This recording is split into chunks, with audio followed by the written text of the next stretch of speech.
pengurus takmir masjid, baik jajaran ketua dan pengurus yang lain dan jemaah pada umumnya.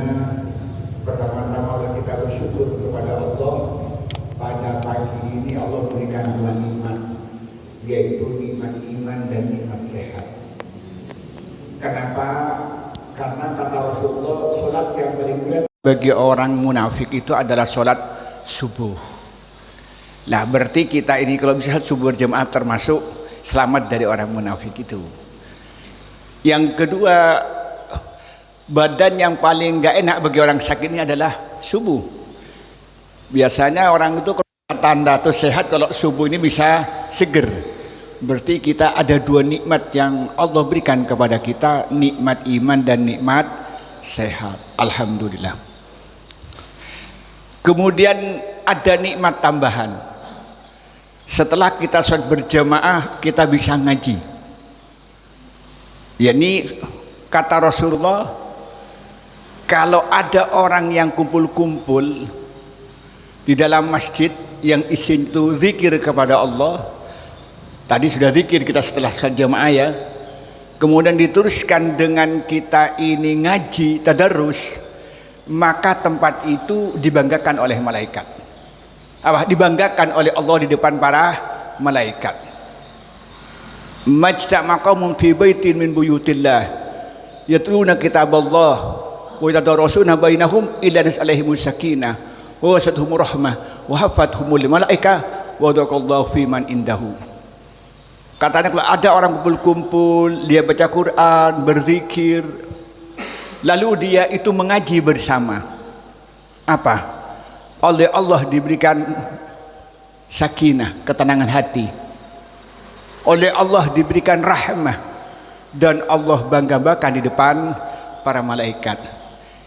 Ini semoga kita termasuk hamba Allah, termasuk keturunan dari Nabi Adam yang dibanggakan oleh Allah. Kemudian masuk kepada materi. Sekarang masuk kepada hukum waris dalam Islam. Hasil beberapa penelitian para ahli, tidak ada hukum Islam ini yang lebih rinci dijelaskan dalam Al-Quran melebihi hukum waris. Hukum waris ini semuanya lengkap di dalam Al-Quran itu. Padahal masalah-masalah yang lain itu yang banyak sifatnya itu mujmal, global. Contoh, rukun Islam yang nomor 2 itu sholat. Secara rinci itu sholatnya itu tidak di Quran, tapi di mana? Di hadis. Allah hanya berfirman, aqimus sholah. Diulangin sebanyak 84 kali. Tapi rinciannya di mana? Rasulullah, sallu kama ra'aitumuni usolli. Coba, kewajiban kita puasa itu secara global. Allah menyatakan, ya ayyuhalladzina amanu kutiba alaikumusiyam kama kutiba alal ladzina min qablikum la'allakum tattaqun. Rinciannya di mana? Hadis. Haji juga begitu. Rasulullah menyatakan apa, hudu anni manasikakum. Tetapi kalau urusan waris ini rinci di dalam Al-Quran ini. Kenapa? Karena manusia ini cenderung konflik di mana itu? Urusan harta. Katanya orang Madura, bukti kecintaan saudara dengan saudara ini kalau dia itu tidak bertengkar masalah harta waris. Iya Pak ya? Banyak orang tidak akur bersaudara karena apa? Harta waris. Maka karena itu Al-Quran itu jelaskan secara rinci dan tidak ada ijtihad ulama secara pembagiannya. Kalau metodenya iya, tapi kalau pembagiannya itu tuntas dalam Al-Quran itu. Kenapa? Disitulah rahasia kenapa hukum waris ini sangat rinci. Kenapa? Karena ketika Al-Quran menjelaskan tentang masalah waris ini, haknya waris ini diberikan secara adil. Contoh misalnya, An-Nisa Allah menyatakan, lirijali nasibu mimma tarakal walidani wal aqrabun. Lirijali nasibun, bagi laki-laki punya bagian. Mimma tarakal walidani, apa yang ditinggalkan kedua orang tua, wal aqrabun, dan family. Diteruskan walin nisa'i nasibun mimma tarakal walidani wal aqrabun. Ini diulangin dengan bahasa yang sama. Jadi Allah itu tidak menggunakan dhamir. Bagi laki-laki mendapatkan apa yang ditinggalkan kedua orang tua dan juga family. Bagi perempuan juga mendapatkan apa yang ditinggalkan kedua orang tua juga oleh family. Terusnya apa? Mimma qalla minhu au kasur, baik itu sedikit maupun banyak. Apa berikutnya? Nasibam mafruḍah, pembagiannya itu jelas. Contoh, ini pakai ilmu faraid ini. Mohon maaf ini, kalau contohnya kayak mati-mati gitu, ini kan contoh waris ini ya. Pamannya ada orang suami istri, punya anak 2, lalu suaminya mati dulu. Yang ditinggalkan siapa itu? Istri, anak. Anggaplah anak laki-lakinya 2, perempuannya 2. Berapa itu berarti? Anak meninggalkan suami, meninggalkan istri, meninggalkan anak laki-laki 2, perempuan 2. Nah, berarti ini kalau pakai faraid apa? Itu namanya zaujah. Kemudian anak itu laki-laki namanya apa? Berarti 2 banin, kemudian 2 banat. Nah, caranya bagaimana? Maka hartanya berarti ini ibunya dapat 1/8 dari harta, kemudian sisanya 7 itu diberikan kepada anak. Nah, caranya bagaimana? Maka harta itu dibagi 8. Umpamanya sekarang yang ditinggalkan 1 miliar. 1 miliar dibagi 8 itu berarti 125 ya. 112, bener kan? 112,5 ya, itu 112,5 berarti dibagi 8, berarti untuk ibunya. Nah, sekarang cara ngitungnya berarti tinggal 7. Sekarang 7 itu anak laki-laki dihitung 2, lidzakari mislu hadzil unsain. Berarti kalau sekarang itu laki-laki 2, perempuan 2, hitungannya menjadi berapa itu? Jadi 6. Karena laki-laki dihitung 4, perempuan dihitung 2. Sekarang 7 dibagi 6 bisa enggak? Maka caranya itu, cara ngitungnya berarti 7 kali 8. Nah, baru nanti ngitung lagi, berarti jadi cara ngitungnya namanya itu cara ngitungnya. Maka nanti harta itu sekarang, mohon maaf ini saya tidak hafal matematika ini. 7 kali 8 berapa? Berapa?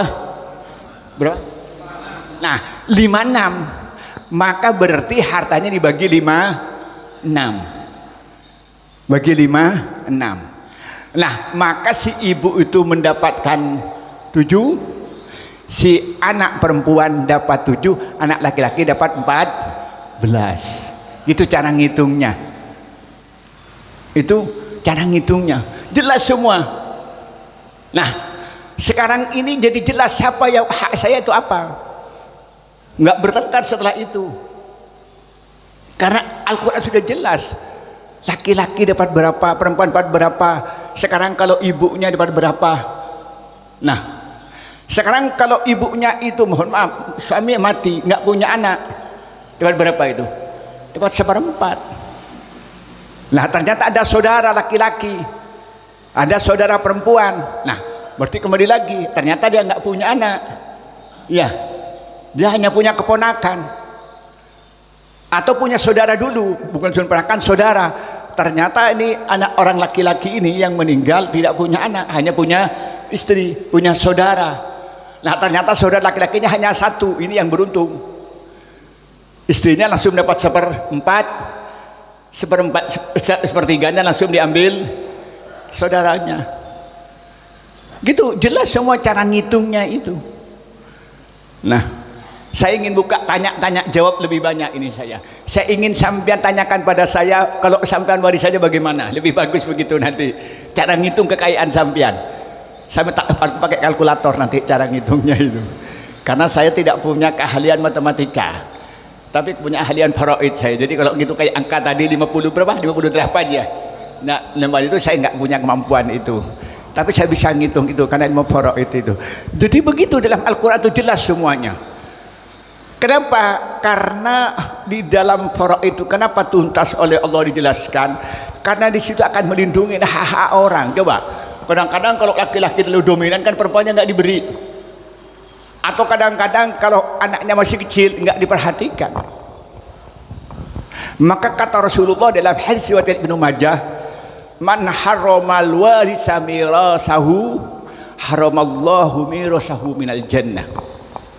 Orang yang menghalang-halangin pada ahli waris untuk mendapatkan hak warisannya, maka nanti Allah akan mengharamkan dia untuk masuk surga. Jadi kadang-kadang kalau ada orang meninggal laki-laki, mohon maaf, punya saudara, ini berarti paman dari anak kecil, biasanya harta diambil siapa itu? Pamannya biasanya kan begitu ya. Nah ini banyak kecenderungan begitu. Atau kadang-kadang kalau ini bersaudara, ada saudara yang dominan. Nah, maka karena itu Al-Quran itu sangat tuntas menjelaskan bagian masing-masing. Oh, kalau bapak ini, kalau anak meninggal, bapak dapat berapa? 1/6. Kalau anak meninggal, anak itu, bapak itu dapat berapa? Dapat 6. Kalau tidak punya anak. Kalau punya anak, mahjub. Gini. Oh, ternyata kalau dia nggak punya anak perempuan, tidak punya anak, cuma punya cucu. Cucu dari mana yang dapat? Hanya cucu dari anak laki-laki. Cucu dari anak perempuan nggak dapat. Nah, kemudian juga anak perempuan dari bintul binti. Nah, itu jadi perhitungannya itu jelas semuanya cara menghitung faraid. Kata kuncinya begini, saya ingin mendengarkan pertanyaan jajak sampean. Bahwa hukum waris dalam Islam itu adalah sangat tuntas. Pembagian masing-masing pihak. Kenapa? Karena yang pertama ingin menegakkan keadilan. Siapa yang punya hak harta ini? Apakah anak, apa saudara, apa istri, apa suami, ayah dan sebagainya. Yang kedua ingin menjelaskan bahwa Islam itu melindungi orang yang lemah. Karena dalam realitasnya ketika orang tuanya meninggal atau saudaranya meninggal, biasanya saudara-saudara yang lemah itu tidak mempunyai akses untuk mendapatkan harta itu dilindungi oleh Islam. Kemudian yang ketiga, Islam ingin menjelaskan bahwa pembagian harta dalam Islam ini ketika orang pemiliknya itu meninggal atau bahasa lain itu tirkah itu jelas untuk siapa. Kemudian yang terakhir ingin menunjukkan bahwa Islam itu adalah agama yang sempurna, baik hablumullah atau hablum minan nas, atau konteks masalah ibadah atau masalah harta. Maka itu di dalam kitab fikih ada namanya itu bab kitabul faraidi. Setelah bab munakad baru kitabul faraid. Bahkan kitab itu kitab tersendiri. Tidak semua orang bisa ahli. Kenapa? Kata Rasulullah, ta'allamul faraidah wa'allimuha fa innaha nisful ilmi. Belajarlah kamu faraid dan ajarkanlah kamu faraid itu karena itu separuh ilmu. Bahkan ilmu yang paling awal itu dicabut oleh Allah itu adalah ilmu faraid. Di Lumajang ini tidak banyak orang yang ahli faraid, terus terang saja. Coba sampean tanya, tidak gampang orang tahu ilmu faraid itu. Nah, maka karena itu menurut saya jadi penting kita ini memahami tentang faraid itu. Bahkan saya pernah baca sebuah hasil penelitian, ada seorang orientalis dari Amerika itu masuk Islam karena dia ngaji faraid. Begini, saya belajar tentang waris milik Amerika itu 2 jilid, saya ini jelimet dan tidak adil katanya. Tapi saya ketika baca terjemahan Quran tidak sampai 1 lembar itu ternyata tuntas dan adil. Akhirnya mengakui kebenaran Al-Quran itu datangnya dari Allah, ringkas, tuntas dan adil. Itulah mungkin pengantar dari saya karena waktunya diberi sampai jam 5.15. Ini masalah faraid. Saya ingin mendengarkan pertanyaan-pertanyaan. Tuntung kalau sampean minta praktek. Kalau saya ini waris bagaimana cara baginya? Mungkin dibahas hari ini. Atau ada yang sampean menjadi ganjalan. Yang jadi ganjalan begini. Kenapa sih laki-laki kok dapat 2 kali lipat dari perempuan? Sekarang ini kan sama-sama kerja. Dengan apa? Dengan kemajuan ilmu, kan laki-laki dengan perempuan itu sama-sama gitu ya. Disebut namanya apa? Kesetaraan gender gitu ya. Atau emansipasi wanita dan apalah sebagainya. Begini masalahnya. Di dalam syariat Islam ini, kalau laki-laki punya uang untuk siapa? Untuk diri, istri dan anak. Itu Islam. Tapi kalau perempuan untuk siapa? Untuk dirinya sendiri. Kalau ternyata ibu-ibu ini kerja lalu membantu kehidupan keluarga, itu bukan kewajiban, itu keridhaan hati. Karena kewajiban laki-laki ini adalah memberi nafkah.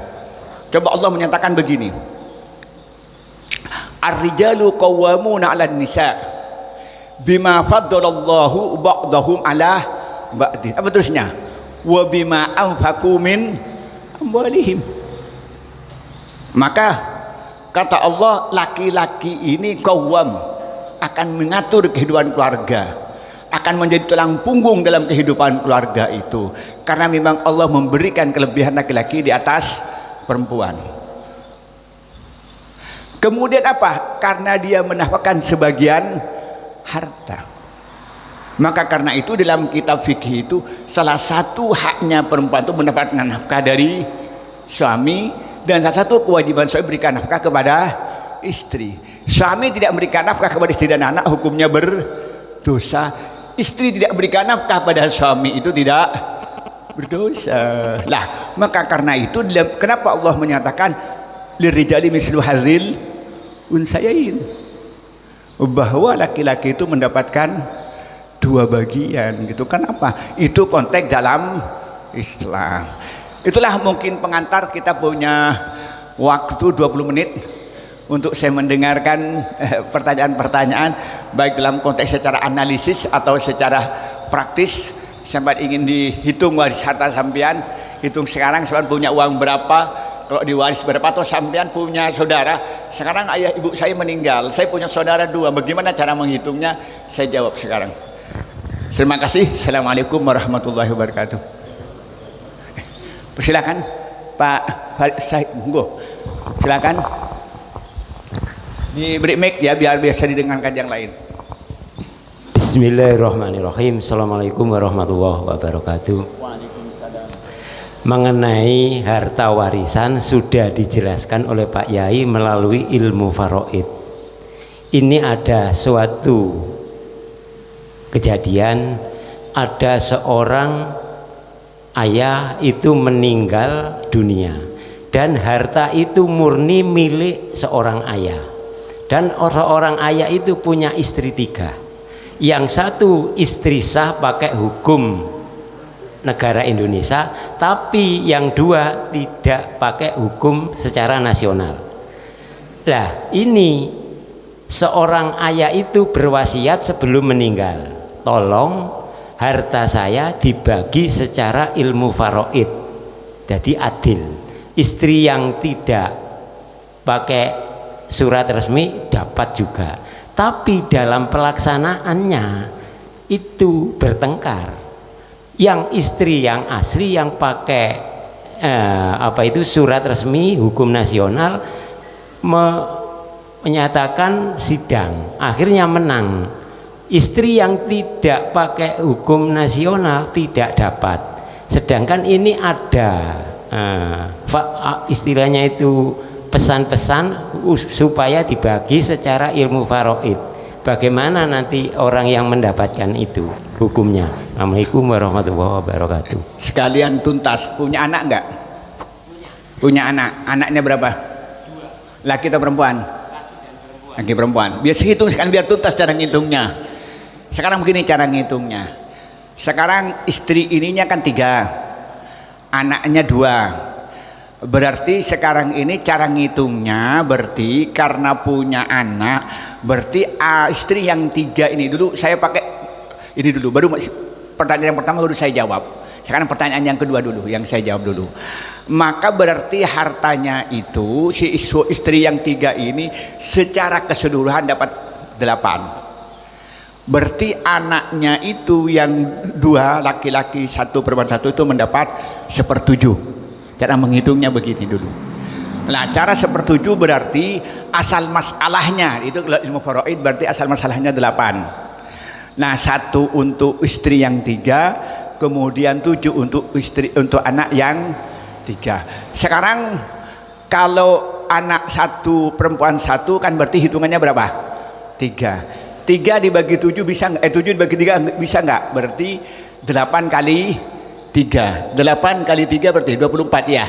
Berarti hartanya itu dulu dibagi 24. Gitu cara menghitungnya. Nah, berarti dapat 24. Berarti anak yang laki-laki itu dapat 7 kali ya begitu ya cara ngitungnya. Nah, kemudian yang perempuan hanya dapat 1/7 itu. Nah, kemudian sekarang kan tadi dihitungnya itu, maka tadi itu yang istrinya kan 3 kan sudah berarti kan dikalikan. Nah, berarti itu nanti dibagi 3. Caranya begini, cara menghitung dulu faraidnya ya. Sekarang begini, ada dualisme di dalam Indonesia ini, ada hukum positif, ada hukum agama. Kalau kita itu menggunakan hukum positif atau hukum agama ini positif kan yang diinstitusikan dalam bentuk hukum waris Undang-Undang 1974. Jadi kalau sampean baca undang-undang tentang waris di Indonesia tahun 1974, bahwa istri yang punya hak waris itu adalah istri yang sah yang dibuktikan dengan surat nikah. Maka istri yang tidak dibuktikan surat nikah, maka di dalam Undang-Undang 1974 itu tidak diakui sebagai istri. Pertama. Yang kedua, pakai hukum Islam. Dalam Islam ini ketika pernikahannya memenuhi syarat rukun nikah, maka menjadi istri yang sah. Paham ini? Maka yang kedua, kita ini ketika mengikuti hukum positif berarti istri-istri tidak punya hak. Tetapi kalau mengikuti hukum fikih, hukum Islam, istrinya berarti punya hak. Paham ini? Yang ketiga, kita ini apa mau ikut hukum positif atau ikut hukum Islam? Itu pertanyaannya. Kalau mau ikut hukum positif, dia tidak punya hak 2 istri muda itu. Tapi kalau di faraidnya itu dipakai hukum Islam berarti berhak. Paham ini? Yang keempat, kalau pakai hukum Islam berarti ikut hadis apa? Ibnu Majah, man harramal warisa mirasahu harramallahu mirasahu minal jannah. Orang yang menghalangin ahli waris untuk mendapatkan hak warisnya, maka Allah nanti haramkan warisan dia, yaitu berupa surga. Artinya apa? Orang tadi itu yang menghukumin pakai hukum positif, menghalangi hukum Islam, dan yang menuntut istri sahnya dia itu kalau pakai hadis itu dia berarti nggak masuk surga. Kalau dilarikan kepada hukum Islam, kalau dilarikan pada hukum positif, berarti yang berhak hanya istri yang mendapat surat nikah. Bisa dipahami logika ini? Maka pertanyaan kita, istafti qalbak, tanya pada hati nuranimu, kamu ini mau ikut Islam atau ikut nafsu dengan berkedok hukum positif? Karena kita ini Al-Quran menggambarkan, kadang-kadang kita itu ingin mendapatkan harta dengan apa? Diajukan kepada pengadilan. Al-Quran sudah menggambarkan begitu. Apalagi zaman sekarang bisa nyewa pengacara, sampai nggak pintar bisa mencari orang pintar kan. Nggak usah pintar, sampai yang penting sampai punya modal untuk biaya orang pintar gitu kan. Nah, sekarang istafti qalbak, tanya pada hati nuranimu, untuk nafsu dapat uang, apa nanti itu termasuk? Kata Rasulullah dalam hadis riwayatkan Imam An-Nasai, ya, katanya itu ada 4 hal nanti ditanyakan oleh Allah. Di antaranya min aina an malihi min aina iktasaba wa aina anfaqa. Allah menyatakan Rasulullah begini nanti, la tazulu qadama 'abdin hatta yus'al arba'in. Seorang hamba ini tidak akan melangkah menuju surga kecuali ditanyakan 4 hal. Yang pertama, an umrihi fi ma'afna, umurnya dihabiskan untuk apa? Wa an sababihi fi ma'ablah, dan masa mudanya digunakan untuk apa? Yang ketiga apa katanya? An malihi min aina iktasabah wa ila aina anfaqah, dan ditanya tentang hartanya, dari mana kamu dapatkan dan untuk apa kamu gunakan. Nah, kalau tadi ini, kalau dia minta hukum Islam, maka ketiga-tiganya itu dapat. Tapi kalau saya pakai hukum positif, mesti kalah di pengadilan agama. Karena di hukum positif itu di Undang-Undang tahun 1974 yang punya hak waris hanya istri sah secara hukum negara yang dibuktikan dengan surat nikah. Jelas? Monggo, itu tadi mau tanya, persilahkan.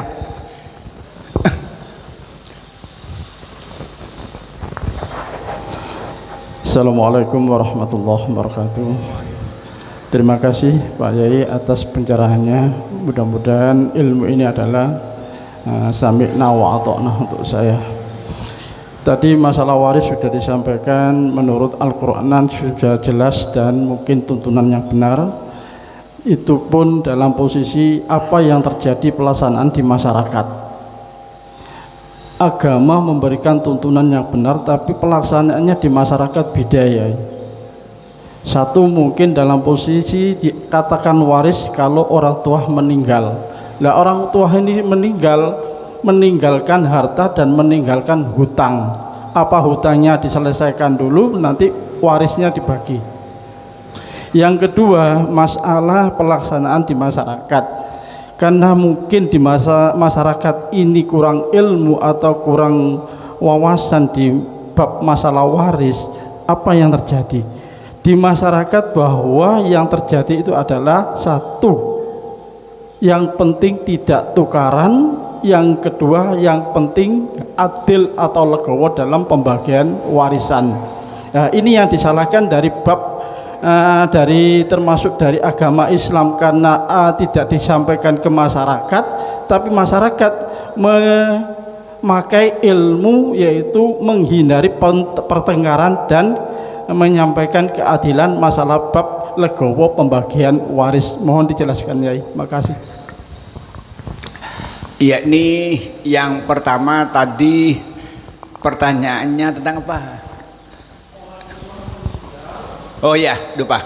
Jadi begini, begitu orang tua yang meninggal ini, itu yang dilakukan itu ada 3. Yang pertama, selesaikan hutangnya dulu. Baru selesai dari hutang itu baru yang di faraid. Jadi hutangnya dulu itu diselesaikan dari harta yang dimiliki, kalau ada sisanya baru di faraid. Paham ini dulu. Atau dia punya janji. Nah, janjinya itu dulu itu, asalkan janji itu belum, janji itu sifatnya janji kewajiban, itu harus diselesaikan. Yang ketiga itu adalah wasiat, yang wasiatnya tidak lebih dari 1/3 hartanya, itu baru dilaksanakan. Paham ini? Kalau wasiatnya lebih dari 1/3, maka harus minta persetujuan daripada ahli waris itu. Kalau enggak setuju, maka enggak boleh dilaksanakan. Jadi kata kuncinya, kalau dia punya hutang, hutang harus dibayar lebih dulu. Kalau dia punya janji yang sifatnya hakul adami, tapi tidak dibuat menjelang meninggalnya, tapi waktunya lama, maka dia harus dilaksanakan dulu. Yang ketiga, kalau dia ada wasiat dan jumlahnya tidak lebih dari 1/3, itu dilaksanakan. Jelas ini dulu? Jelas ini ya? Pertanyaan yang kedua, kita tidak ikut faraid seperti yang diterangkan dalam Al-Quran dan dipertegas dalam hadis dan diuraikan oleh ulama. Kita yang penting adil. Pertanyaan kita itu apa sih adil sih? Wadul amri fi mahallihi. Adil itu meletakkan sesuatu pada tempatnya. Sekiranya apa adil ini? Kata Said Qutb, adil itu mengikuti syariat Islam. Pertanyaan yang ketiga, lebih ngerti mana Allah dengan manusia tentang keadilan harta itu? Ayo wis. Allah menjelaskan tentang secara tuntas. Lalu Allah ini untuk apa diantaranya? Untuk memberikan keadilan. Kira-kira lebih ngerti benar kebaikan kita dengan Allah? Jawabannya Allah. Yang keempat, sekarang ini supaya meninggalkan pertengkaran, lakukan dulu faraid, bagi faraid, baru nanti dibagi. Begini, umpamanya saya saudara ini ketika ayah meninggal dulu itu saudara saya ini kan 7. Setelah 7, 4 laki-laki 3 perempuan. Begitu meninggal di faraid, ibu di faraid. Namun setelah faraid selesai, saya punya hak tanah ini, saya bilang hak saya berikan kepada mbak saya yang tinggal di sini, saya nggak minta. Tapi secara faraid saya sudah punya hak, dan saya bilang, saya buat pernyataan bahwa saya dapat dari ayah saya dapat tanah ini. Udah, setelah itu, tetapi saya sekarang tuh saya hibahkan kepada saudara perempuan.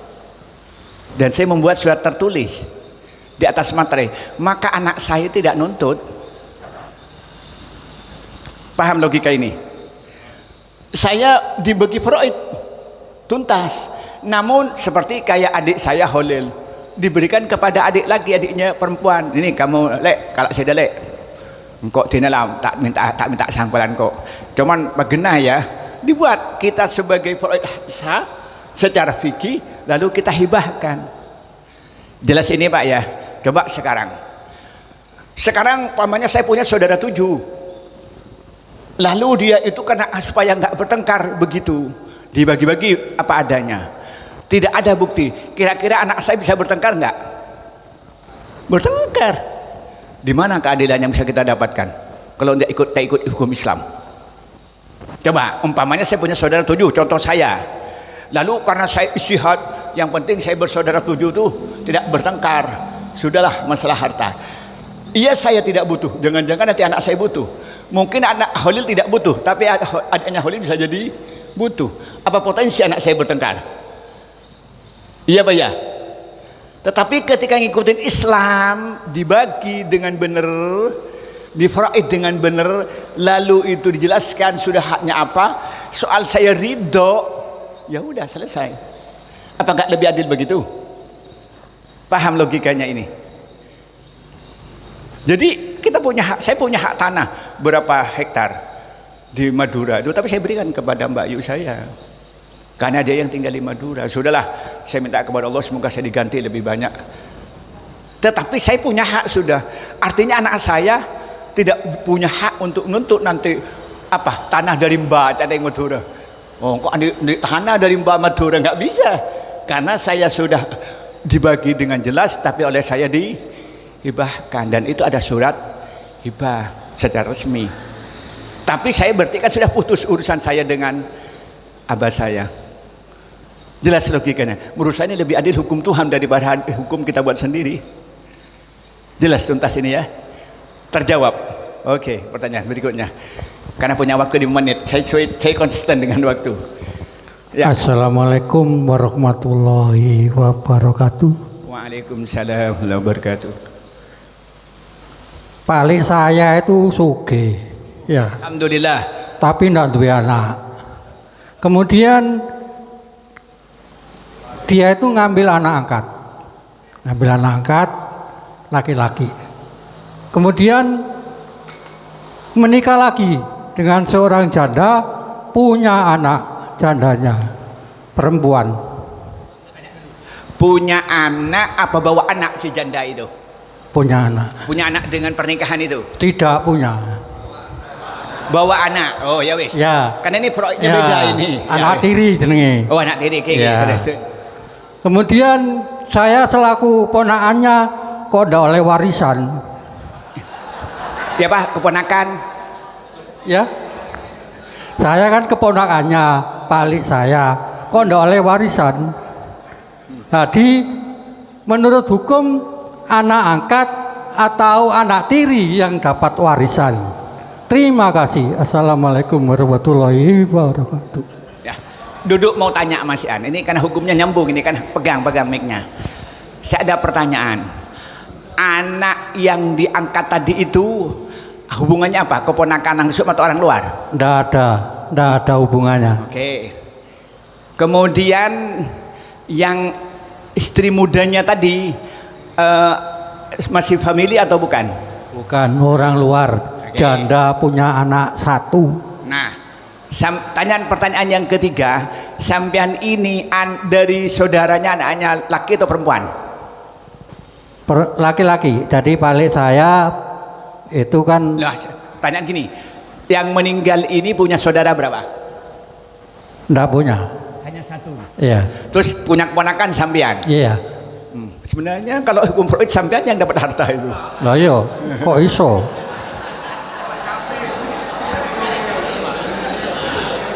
Lo kan begini, Freudnya ketika orang itu tidak punya anak, maka harta jatuh kepada saudara.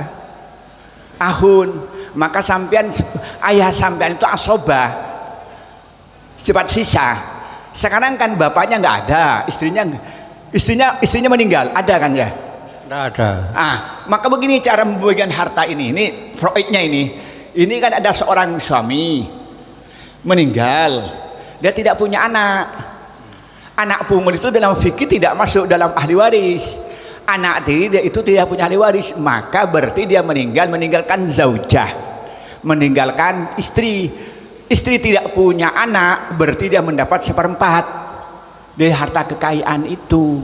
Berarti ada sepertiga dia punya saudaranya sudah meninggal, saudara ini punya anaknya sampai bersaudara berapa? Saya bertiga. Nah, berarti nanti hartanya jatuh ke saudara bertiga. Sampai laki-lakinya berapa? 2. Laki perempuan 1. Berarti sampean ini berarti hartanya tadi yang sepertiga itu dibagi 5. Mohon maaf.